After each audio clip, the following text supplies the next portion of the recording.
And welcome back to Central Valley Talk. I'm Mike Scott, joined now by Jonathan Rooker from Nuttall Coleman, local attorney's office. You are an attorney yourself? Yes, yes. Yeah. Is it at law? Well, at attorney, law. lawyer, attorney at law. All that stuff. All that stuff. And author now also. Yeah, actually, I finished up my book. I'm about to get it published, I believe. It's currently at the editors.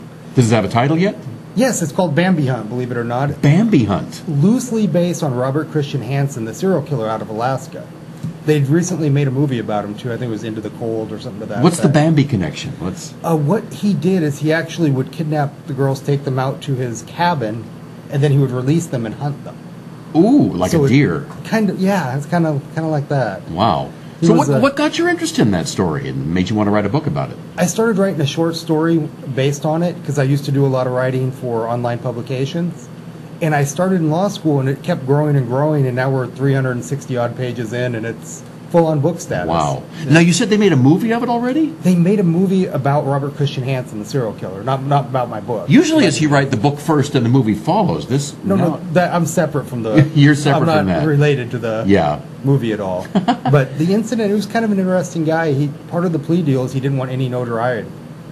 Huh. And he only admitted to killing the strippers and the prostitutes, but they found his aerial maps and they had X's on them. They kept finding bodies where the X's were, as he was a pilot. And all the ones they found that weren't strippers or prostitutes, he never admitted or confessed and said he had nothing to do with them. Well, then how did he know where the X went if he wasn't involved? Yeah, he's pretty interesting situation. So how many have they tied to him, or do they think he might have been responsible for? I think he admitted to somewhere between 8 to 15, and they're thinking closer to 40. Wow. He was rather prolific. Isn't it scary that people like that are out there in our society? And the times they had to catch him, where they went out, they interviewed him, girls complained that he tried horrible things with them, and it just went unnoticed. He flew under the radar so much that it never... Finally, he got arrested when a girl escaped in handcuffs. And a trucker pulled over and gave her a ride. Wow. So when's this book going to be out? I'm hoping to get it back from the editor in the next month or two and have it published. I'll do the editing. I want to redo some of it. Okay. And hopefully get it published before next summer with any luck. Well, you'll have to come back when it's out. And I will. We'll talk about it a little bit more.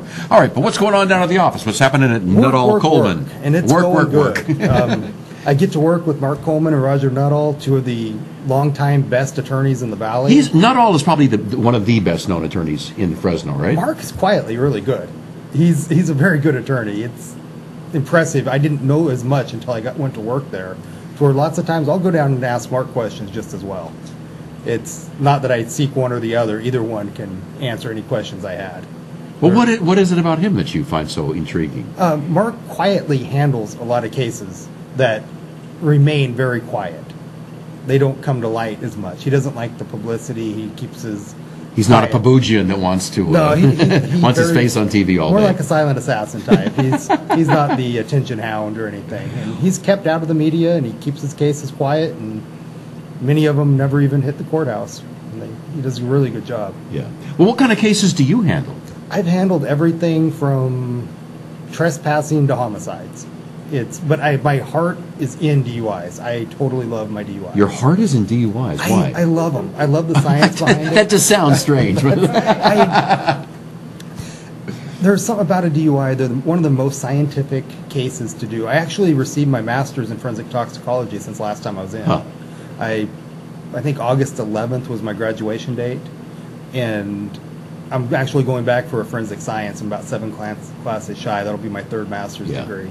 And the science behind a DUI and how it works is amazing. Why the breathalyzer will give an inaccurately high reading during the absorption phase, how long absorption lasts.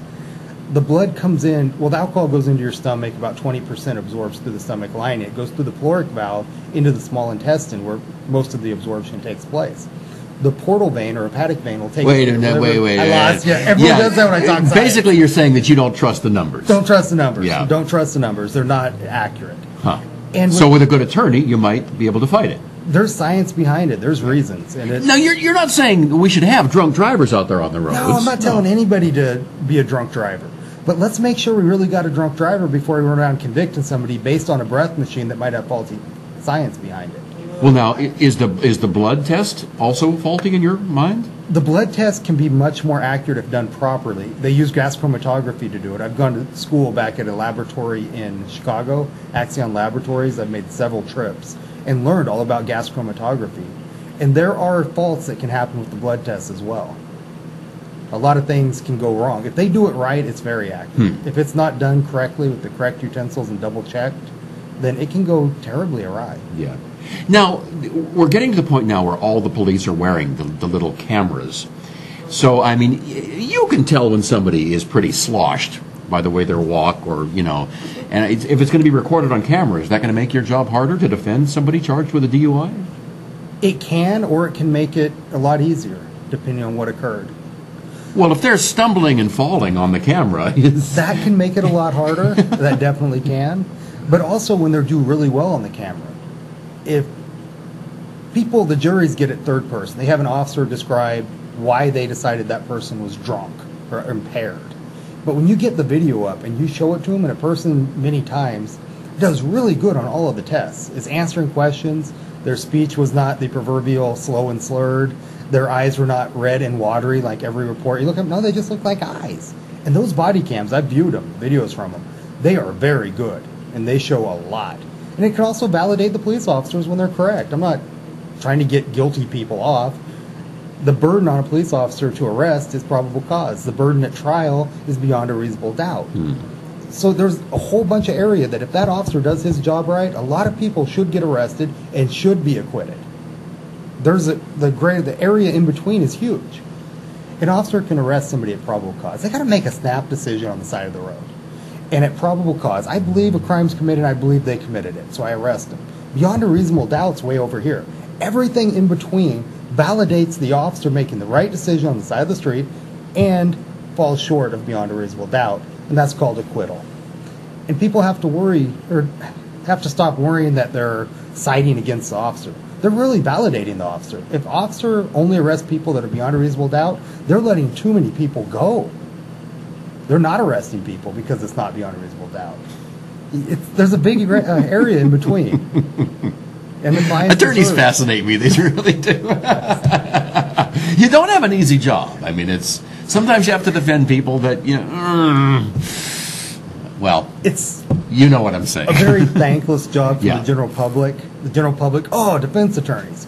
But keep in mind, I think every major police force has a contract for people to defend the officers when they're accused of a crime. Right. The first thing an officer does when he gets arrested is usually call a defense attorney. Probably calls his union. Well, he might call his union, then defense. It could go either way. The union probably has the attorneys for it. And also, if we didn't have defense attorneys, society would turn into basically Nazi era. It would be bad. Because anytime someone was accused of something, they would go directly to sentencing. There'd be no defense. And as much as people like to hate on defense attorneys, they have to understand that without us, society would go downhill rapidly. They hate on them until they need one. Right? Yes. All right, Jonathan. How can folks reach your office or reach you? JonathanRooker.com is my website. Our office number is 441-0441. And it's Nuttall Coleman. Nuttall and Coleman. Where's that office located? We're located at 2333 Merced Street. It's right... You're downtown. Yeah, we're right across from the North Jail. Yeah, good. Right by it. Good. A lot of the attorneys have moved up north, and I'm glad some are staying downtown. It's convenient to walk to the jail. You walk right to the jail. Yeah. like all the bail offices are right across the street from the... Yes.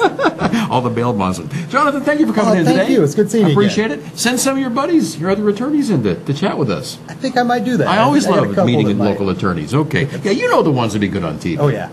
All right. And we will be back with more on Central Valley Talk.